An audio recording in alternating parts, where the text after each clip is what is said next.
Praise the Lord. सभी को जय मसीह। मैं सुनीता चौथानी आप सभी का आज के YouTube वीडियो में स्वागत करती हूँ प्रभु यीशु मसीह के नाम से। और थैंक यू सो मच आप सभी जो मेरे भाई बहन मुझे रोज कमेंट करते हैं, रोज एनकरेज करते हैं। प्रभु आपको बहुत आशीष करे, क्योंकि आप भी इस राज्य में मेरे साथ जुड़ रहे हैं, मेरे साथ आप भी हाथ बटा रहे हैं। Thank you so much. मेरे वीडियो को अगर आपको कंटेंट पसंद आ रहा है तो लाइक कीजिए, सब्सक्राइब कीजिए और बेल आइकन के बटन को क्लिक कीजिए। तो आइए आज के मनन के लिए बहुत ही इंटरेस्टिंग टॉपिक मैं आपके बीच में लाई हूँ, बहुत ही कंट्रोवर्शियल टॉपिक आपके बीच में लाई हूँ कि आजकल की कलीसिया में हम देखते हैं कि आजकल की कलीसिया में बहुत सारे लोग बिजनेस करते हैं, व्यापार करते हैं। मसीह लोगों को यीशु मसीह के नाम से किस तरह एक्सप्लॉइट किया जाता है आप सभी जानते हैं। तेल बेचे जाते हैं, साबुन बेचे जाता है, अभिषेक बेचा जाता है, क्या कुछ नहीं बेचा जाता। जबकि प्रभु यीशु मसीह ने कहा कि तुमने तो सेत में पाया है तो सेत में दो। लेकिन आज के प्रभु के बड़े बड़े दास आपको कहते हैं कि अगर जी आप चाहते हो कि हम आपके लिए निरंतर प्रार्थना करें तो साल में इतने पैसे भरने पड़ेंगे आपको, गोल्ड मेंबरशिप, प्लेटिनम मेंबरशिप, ये सब क्या है।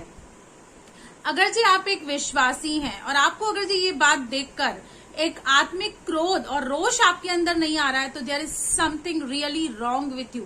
आपको अपने आप को चेक करने की जरूरत है, क्योंकि आपको पता है मत्ती के 21 अध्याय में 12 वचन में प्रभु यीशु मसीह ने क्या किया हम देखते हैं।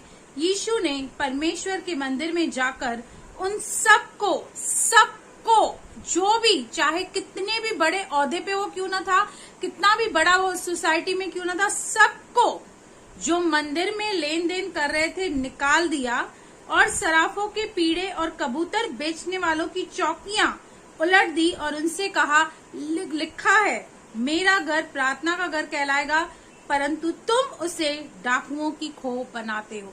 यहाँ पर प्रभु यीशु मसीह जो कि दया, करुणा, तरस, प्रेम से भरा हुआ परमेश्वर है, लेकिन गुस्सा कर रहा है और बहुत ही खतरनाक गुस्सा कर रहा है। यहाँ तक कि वो सारे उनके जो लेन देन के सामान थे उनको उलट पुलट करके, और एक दूसरी जगह पे लिखा है कि उसने चाबुक बनाया और चाबुक से सारी चीजों को उलट पुलट कर दिया और उनसे कहा कि मेरा घर प्रार्थना का घर है और तुम उन्हें डाकुओं की खो बना रहे हो।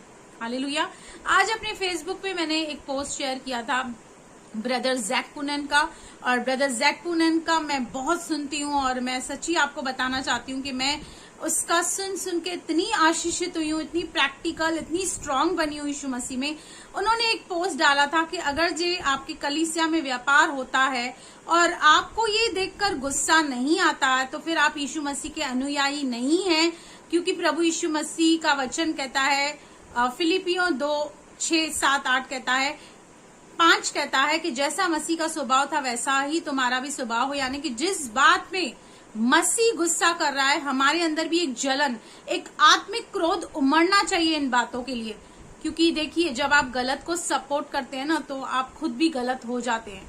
तो ऐसी चीजों को नकारिए, ऐसी चीजों का विरोध कीजिए, क्योंकि प्रभु यीशु मसीह ने कहा मेरा घर यानी कि मेरी कलीसिया प्रार्थना का घर कहलाएगी, और जब वहां पर व्यापार किया जाता है तो वहां पे डाकुओं की खो बनती है, और जहां पे डाकुओं की खो है वहां पे परमेश्वर कभी नहीं हो सकता, उसकी उपस्थिति कभी नहीं हो सकती। आप वहां जाकर कभी भी आत्मिक रीति से बढ़ नहीं पाएंगे, ग्रो नहीं कर पाएंगे। इसलिए मेरे भाई और मेरे बहनों, इन चीजों का विरोध कीजिए, ऐसी सारी जगहों से बाहर निकलिए और परमेश्वर के वचन को सही रीति से समझिए, सही रीति से पालन कीजिए, और ऐसे सब चीजें खरीदना बंद कीजिए जहां पर आपको पैसे देने की जरूरत पड़ रही है, क्योंकि आपको सेत में मिला है, आपको सेत में देना है।